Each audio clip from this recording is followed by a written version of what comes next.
Thank you so much, everyone. This is Dastagir Jahangir from Washington, D.C., State Department and White House representative from The Voice.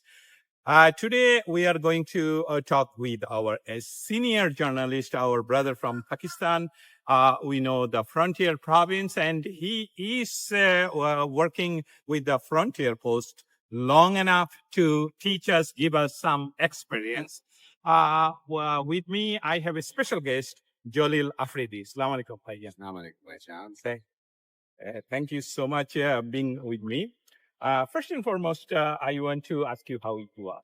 I'm doing good. Thank you very much. Thank you very much. As we know that every time when we see State Department briefing room, you are there. And we see that you are asking not only question only on Pakistani issues, but Indian subcontinent or the Indo-Pacific zone, about the frontier Pradesh, Afghanistan. Just from your side, if you can tell your journey as a journalist from where you begin and where you are at now. Thank you so much. I started my journey in 1999 from Shawat, and did journalism over there for about 16 years, and then came to the U.S. in 2015, and since then I've been covering the State Department, Pentagon, and the White House, majority of the think tanks. I did the print in Pakistan. We have our own printing press, entire newsroom, all those things. Here I'm just independently doing everything on my own, and it's been a great fun for the last 10 years. Last 10 years, you were in the State Department briefing room. Yes. Okay, from these 10 years, you've seen the different in briefing room, because maybe you started with some president and then now end up with Donald Trump. Even though we know that Donald Trump win last election in very big difference, I mean, in popular vote, and people are thinking, U.S. people are thinking that he's most popular president. But what do you feel changes in the briefing room? If you can give us a comparison, what when you started and up to today, the briefing room story. So yes, I have seen 2 Democrat presidents and 2 Republican. The Republican is the same president for the second time I'm seeing.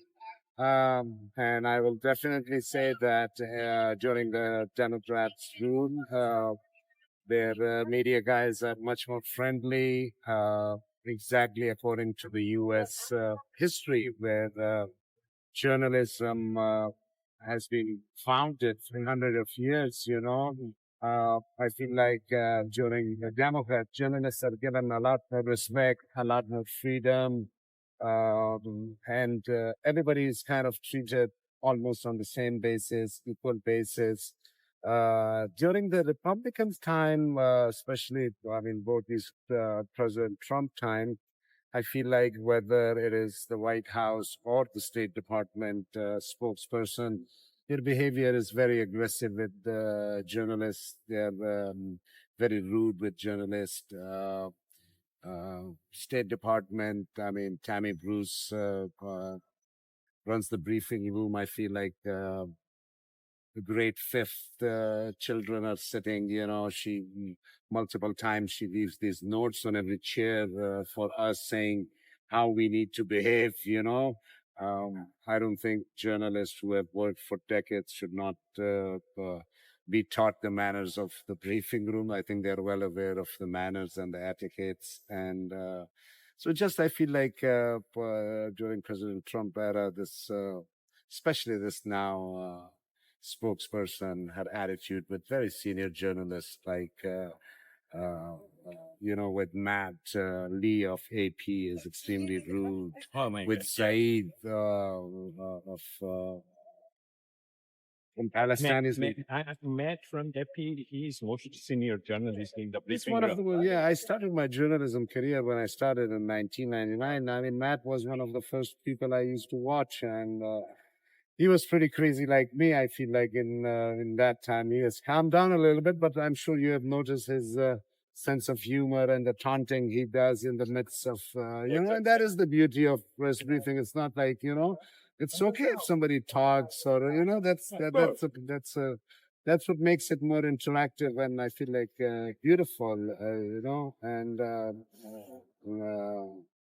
So, this. as a senior journalist and as a member of tribal community in the frontier province, I wanted to ask you straight one question for every of our journalists, that future journalists or today journalists, that you came from all the way Khyber Pashtun area, and we know that. With Afghanistan, there is still today some big problem going on about the thing that we have to, so we are not going there, but about this coming from Khyber Pashtun and end up in a briefing room like State Department and also White House. Can you tell me about this journey? Because a dream of a journalist to end up in this kind of places, and what is you learn and how what you want to convey or pass to future journalists. Well, I will tell you one thing. Since this dream of journalist and being in this room, this dream was given to me by my father, who Of course, started the that is very Frontier important to Post, understand. in 1984. So your father is the Founder of the founder Frontier of Post. Frontier. He The just passed away last year. His name was Jaleel Afridi. He started the Frontier Post in Peshawar, where the Peshawar University did not even have journalism department at that time. So we brought many journalists. He brought many journalists from Lahore, Karachi, Islamabad to Peshawar, gave them residences, and of course, much higher salary. Tell more about your father, because this is very important. When you started with that, we never knew about that. That your father, he was a scholar, as I understand, and he established a newspaper. And you told also that there was no department or any course in that university, particularly. If you can go ahead. Dad and grandfather were wealthy businessmen. Dad had special interest sitting with writers, with poets, with intellectuals. And I think that's where he got the idea that his province, at that time it was called the Frontier Province. That's why a newspaper was called Frontier Post. And then coming from the tribal areas, the tribal area people played a big role in when the Soviets attacked Afghanistan. A lot of the people from our area went in jihad over there. And then when the Taliban came, a lot of them came here, and a lot of them went over there. And the U.S. came to Afghanistan. Then again, people from. So I feel like my people have been misled quite a bit by both politicians and by both other forces in Pakistan, in one way or another. So the dream was given to me by my dad, and the torch was given to me by him, and I want to carry it, and I want to especially carry it for my people, because I do not know, beside Gaza, what happened. I do not know any other place in the world where people from one specific area have suffered so much as the people of my tribal area have suffered. And till this day, there is no Pashtun news media owner, although there are billionaire Pashtuns in Pakistan who are billionaires, but none of them want to come into the news media, especially English news media, because they know that it's a loss of business, and that's why they don't want to come in it, and they know there are a lot of struggles with it. So raising the voice for my people has been one of my most important agenda in these last 10 years here, where I want to tell them that our tribal area people are very peaceful, loving people. And yesterday, General Corella, or day before yesterday, General Corella of CENTCOM, while speaking at the Congress during his testimony, he said that, ISIS and these guys are in the tribal belt. So now, from Soviet war to the Taliban to the U.S. in Afghanistan, now we have another drama being played of the ISIS being in our areas, and now the next killings is going to happen on this thing. Just a few weeks ago, but a drone was used to kill a few people in my area, and the parents of those children were protesting with their dead bodies for 1 week on the on the road. The Exactly. children's dead bodies were in Yeah, the on car with everybody. the Yeah, AC yeah, on. yeah. So I feel like in Pakistan, nobody has suffered as much as pe- people of my area from the tribal belt have suffered. And raising their voice, their population is more than 1 million people. Pashtun population is more than 35 million in Pakistan. You add the Afghan with it.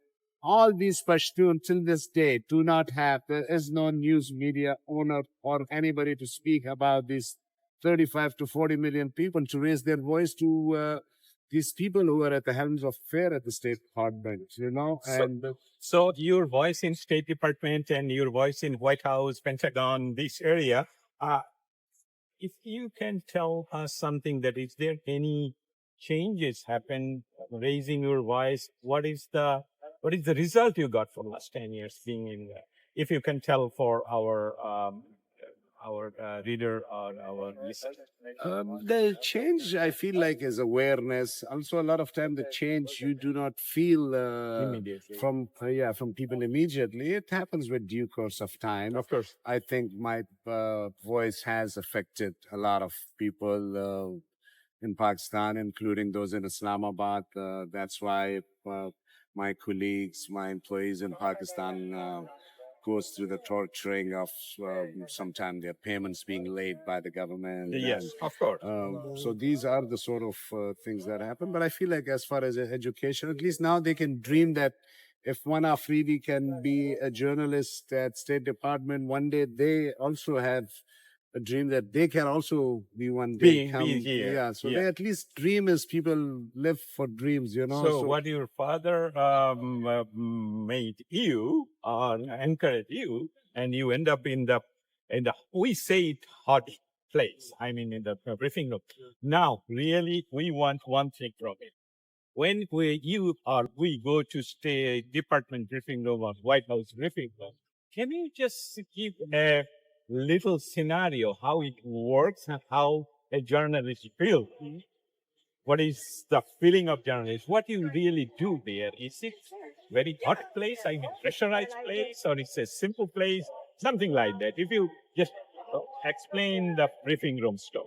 So I feel like there are 3, 4 different kind of journalists. You have the ones who are from the top news agencies in the world, AFP, Reuters, AP, BBC, BBC. Well, the BBC is not a news agency, but you AP. have the big shots, Yeah. and then you have the big news media outlet, international news media outlets, U.S. news media outlets.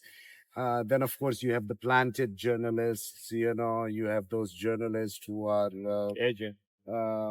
they are foreign agents. Some of them are declared foreign agents as well. And then there are some crazy ones like me and you who do not work for any agent. Exactly. Exactly. Thank you for bringing that.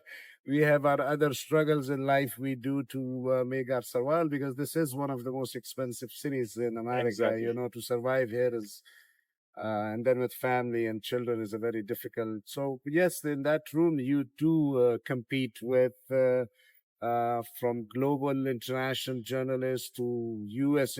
Journalists, and then with those agents journalists who are planted by the government and by foreign states as well, because they want to raise their issue in front of the U.S. as well. So yes, it's a battlefield. Every time I enter the newsroom, I mean the State Department press briefing room, I think it is a battlefield of journalism, and I think ethics and credibility and raising the important issue is the beauty of this press briefing room, because the whole world watches it. The whole world leaders watch it. So it does make a difference in multiple ways, I think. Jaleel Afridi, senior journalist from basically American journalist coming from Pakistan frontier province, and Khyber Pashtun tribal area. I will ask you before we finish one political issue. If you want to say, you can feel free to answer. If you not, decline it.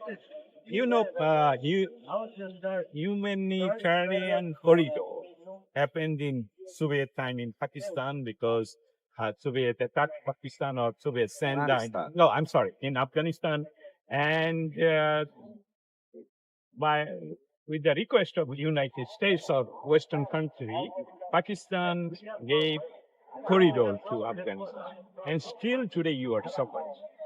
Nowadays, under Dr. Yunus' government, United States and UN asking Bangladesh to give corridor to Arakan Army to Burma.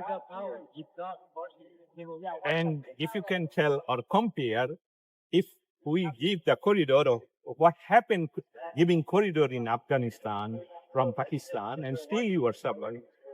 So is a corridor it good for anything, or it's a political?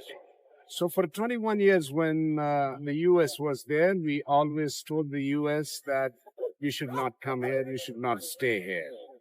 When President Musharraf gave the bases to the U.S. against Afghanistan, the Frontier Force did tell President Musharraf that this is a wrong move.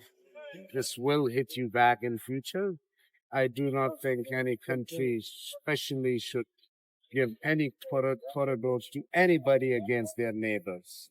I think it has somewhere future consequences. You know, it does not come. You make governments and some politicians might make some good money during those years, you know, but in the long run, I personally do not think that any country should be giving its land or its routes or its places to another country far away against their neighbor.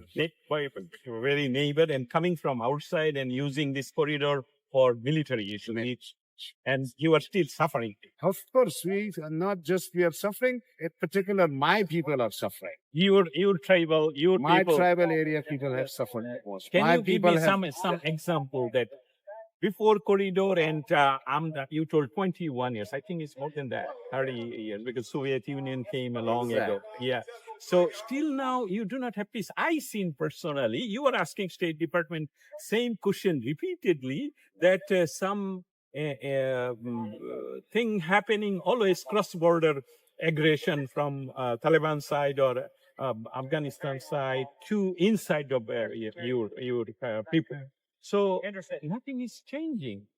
And if you can tell what's suffering your people. Well, let me tell you something in Pakistan. Within a country, the most migration done of its own people are from my tribal area people. They have, and from very respectable families too. But of course, when you leave, so in Musharraf times, almost like 800,000 people or 700,000 people had to move to different areas. If you go to Islamabad now, you have people from tribal areas, Waziristan, and all over living in Islamabad, Pindi, all the way to Karachi and different parts, Lahore. And they're treated very bad too, by the way, you know, because for majority of the Pakistani police or military, they cannot distinguish between a guy from my tribal area and Afghanistan because a lot of time our language is the same, our food is the same, everything our music is the same. Yeah. So sometimes within their own country, they're treated like a third-rate citizen, you know. So the agonies and the problems they went through within their own country has been horrible.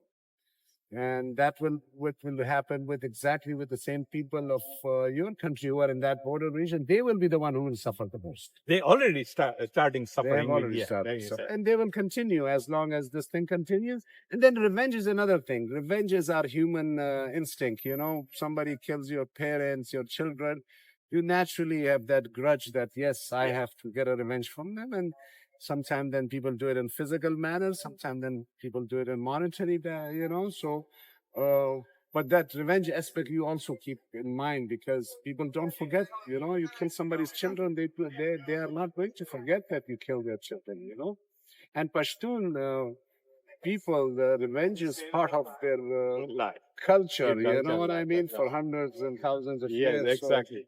That's what I think. And that has been one of my concern with the U.S. when, I don't know if you remember, when Ned Price was the spokesperson. And this was one of the questions I had asked him when they brought about 126,000 Afghans within a day. I asked him, I'm like, how are you going to do their vetting? I mean, did you do their vetting process correctly? You know, so now the U.S. has 146,000 Afghans, and they're going to, of course, sponsor their other relatives, you know. So how are they going to check how are they going to know that I mean, the Taliban did when the US was there, inside the US military base where the CIA office was, they did twice bombing inside the base in the CIA office. So it could happen in anywhere, like Well, it has already happened. One Afghan who was brought on this scheme has already, did commit a crime. That is already in US. in the US. Thank you so much, Jaleel Afridi, a senior journalist, 25 years in the field. He is working, he is fighting, he's asking tough question to last 10 years in State Department. Now I will ask the last question for the day, and that is an open question, closing remark from our senior journalist, Jaleel Afridi. Your closing remark to all of journalists from all over the world. What do you want to say? It is your floor. I just would want to say that journalism is a noble profession. It might not have huge money, but it might not give you a lot of monetary benefits, but it does have huge influence. You do have the opportunity to make a difference in people's life. It is up to you what kind of difference you want to make in it. Do you want to be on the positive side of the history, making difference in those who are in needs and those who are suffering? Do you want to stand with them, or do you want to stand for the crooks? But journalism is a noble profession. It's not like any other job that you do. I think journalism is something that gives you the self-gratitude as well, that gives you a peace of mind as well, where you believe that, yes, I can, or I have made a difference. At least I have raised this issue. Thank you so much for this opportunity. Thank you so much.